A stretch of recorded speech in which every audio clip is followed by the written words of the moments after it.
दोस्तों आज हम जावास्क्रिप्ट के बहुत ही इंपॉर्टेंट और ट्रिकी टॉपिक को कवर करने वाले हैं जो कि है क्लोजर। ये जो कॉन्सेप्ट है वो ना सिर्फ बार बार इंटरव्यू में आपको देखने को मिलता है बल्कि रियल वर्ल्ड कोडिंग में भी इसका बहुत ज्यादा यूज है। जैसे form validation, private variables, event handling, ऐसी सारी चीजों को करने के लिए हम क्लोजर्स का यूज करते हैं। तो सबसे पहले हमें ये जानना होगा कि ये क्लोजर क्या होता है। तो मैं आपको बताऊं, जब भी कोई फंक्शन किसी दूसरे फंक्शन को रिटर्न करता है तो जो दूसरा फंक्शन जिसको रिटर्न किया जा रहा है उसी को हम क्लोजर बोलते हैं। वो उस फंक्शन का क्लोजर कहलाएगा। अब इसको आप स्क्रीन पे दिए गए फंक्शन के थ्रू समझ सकते हैं। जैसे कि आप देखो, यहाँ पर हमने एक आउटर फंक्शन क्रिएट किया हुआ है ना? और इसके अंदर हमने एक इनर फंक्शन बनाया और इसी इनर फंक्शन को हमने क्या किया, यहाँ से रिटर्न कर दिया। तो जो ये इनर फंक्शन है, अब इस आउटर फंक्शन का क्लोजर कहलाएगा। क्लोजर की सबसे खास बात ये होती है कि ये जो होता है अपने आउटर आउटर फंक्शन के रेफरेंसेस को याद रखता है, वेरिएबल्स को याद रखता है। आपने जावास्क्रिप्ट के एग्जीक्यूशन कॉन्टेक्स्ट और कॉल स्टैक के बारे में तो सुना होगा। अगर आपने नहीं सुना है तो हमारे प्रीवियस वीडियो में जाके आप देखिए कि जावास्क्रिप्ट का जो एग्जीक्यूशन कॉन्टेक्स्ट होता है वो कैसे काम करता है। तो आपको ये पॉइंट ज्यादा क्लियरली पता होगा कि जब भी जावास्क्रिप्ट में किसी फंक्शन को रन किया जाता है तो वो क्या होता है कि जैसे ही एग्जीक्यूट होगा तो ये स्टैक से क्या होगा, पॉप हो जाएगा, यानी कि इसको मेमोरी से हटा दिया जाएगा, रिमूव कर दिया जाएगा। जबकि जो क्लोजर जब हम बना लेते हैं तो ये जो क्लोजर है इस फंक्शन के, इस वेरिएबल के डिस्ट्रॉय होने के बाद भी इसको ये याद रखता है ना? और याद रखता है और फिर जब आप इसको एग्जीक्यूट करते हो तो ये क्या करता है, उसको आगे कैरी फॉरवर्ड करता है। अब इसको हम कैसे समझे, तो मैं आपको बताऊं। इसको हम क्या करते हैं, इस फंक्शन को सबसे पहले मैं एक वेरिएबल लेता हूँ कॉन्स्ट है ना, और मैं इसका नाम लिखता हूँ ग्रिड। और इसमें मैं क्या करता हूँ, अपने आउटर फंक्शन को, ये जो आउटर है आपका, इसी को मैं यहाँ पे इन्वोक करता हूँ और ये हमारा यहाँ से कॉल हो जाएगा। ओके, अब मैं क्या करता हूँ, इस ग्रीट को, ये जो हमारे पास ग्रीट मिला, अब एक फंक्शन है और इस फंक्शन को मैंने कॉल कर लिया।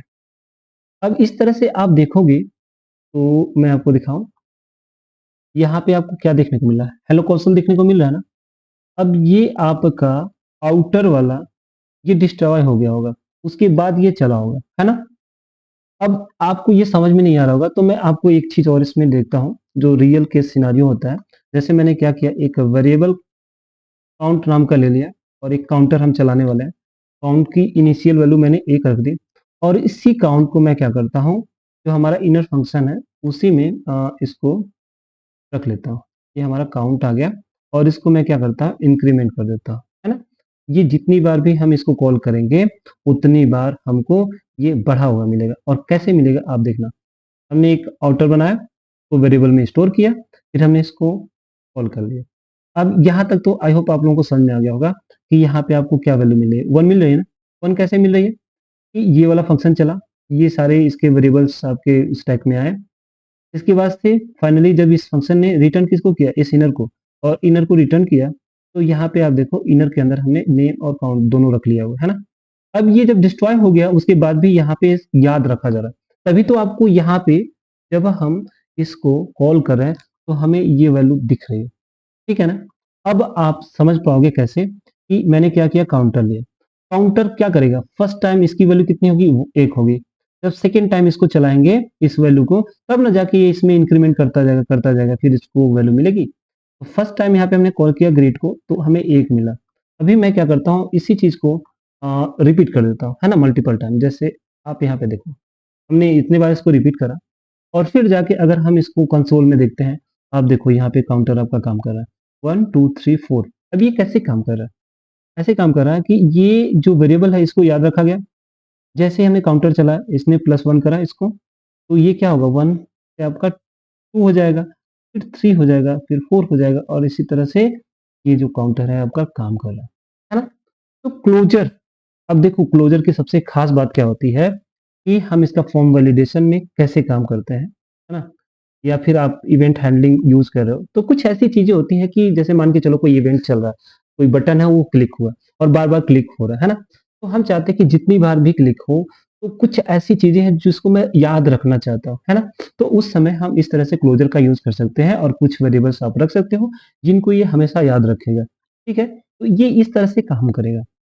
दूसरा जो चीज़ कर सकते हैं, आप देखो ना, ये जो आउटर आपका फंक्शन है, आप सपोज़ करो कि इसके बाहर कोई भी अगर चाहे इस वैल्यू को एक्सेस करना है इन सबको, तो क्या ये बाहर कोई एक्सेस कर सकता है? कभी नहीं कर सकता, ठीक है ना? तो ये हो गया सिक्योरिटी, यानी कि बाहर से कोई भी बंदा इस वेरिएबल को एक्सेस नहीं कर सकता, ठीक है? भला ही वो कितना भी पावरफुल हो। ये इसको एक्सेस कौन कर सकता है? सिर्फ़ इसका क्लोज़र यू एक्सेस कर सकता है। तो इस तरह से आपके डेटा की सिक्योरिटी बन जाएगी, है ना? तो इसका जो मेन यूज़ होता है, वो होता है सिक्योरिटी पर्पज़ से, है ना? फॉर्म वैलिडेशन, इवेंट हैंडलिंग, तो इस तरह से हम क्लोजर का यूज़ करते हैं जावास्क्रिप्ट में। आई होप ये वीडियो आपको पसंद आया होगा। वीडियो अगर पसंद आया तो वीडियो को लाइक कर लें। चैनल पे नए हैं तो चैनल को सब्सक्राइब कर लें और हमारे वहाँ आपको जावास्क्रिप्ट के बेसिक से लेके एडवांस तक के सारे टॉपिक्स आपको इसी तरह से ईज़िली समझाते हुए मिल जाएँगे। है ना? मिलते हैं फिर अपने अगले वीडियो में। तब तक के लिए बाय बाय।